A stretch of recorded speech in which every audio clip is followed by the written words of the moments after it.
Hi there. We've just completed our workflow on this image, which is a scanned image from a medium format sheet of film. And it's a fairly small scan. And we've added our tonal and color corrections.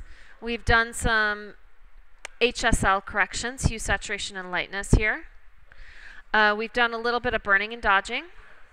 And we've added a slight bit of sharpening. And I've turned the sharpening down since this is already from a fairly sharp lens and a nice sharp scan. The last thing that we're going to do is prepare this image to print to a Type C Service Bureau chromogenic photo process.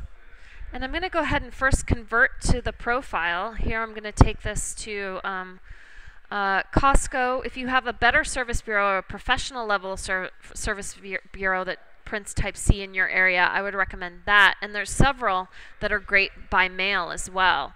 mpix.com is an example, and you can write them for their specific profiles. I'm going to say OK.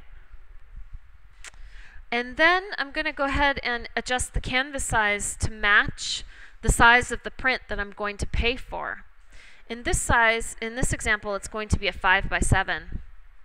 I think it's a good idea personally to add the canvas or the border yourself rather than relying on the Service Bureau to do it, because it ensures that you are controlling the edge areas of your image and that the Service Bureau is not cropping them. The one thing that I might have wanted to do before I added my borders, which is a good idea, is add a blank layer on top or underneath, and then change the canvas size, 5 by 7, fill it with white, and then if I have it on a separate layer, you see I can actually control where I want to put the image. So if I wanted a little bit more of a weighted bottom, I could do that. I could also command click on this image and add a tiny bit of a stroke if I wanted a 1 pixel black stroke. And it gives it a little bit more of a polished look.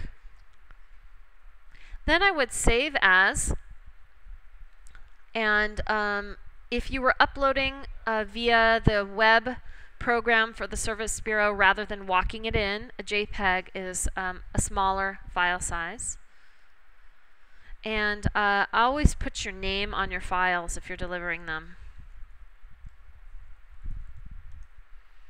And then I prefer a maximum resolution file, but I have to be honest that I see very little printed quality difference with 8 by 10s and smaller between a maximum file and a 12 and an 8. And an 8, or in this high range here, will really chop your file size in half. So if you're uploading a lot of images online and you have a slower connection, I recommend choosing this setting here, because it will really make your file size much smaller. Look, my original file size is about 5 megabytes.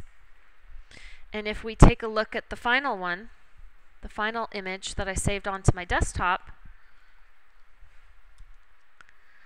that file is only 2 megabytes, so it's worth it.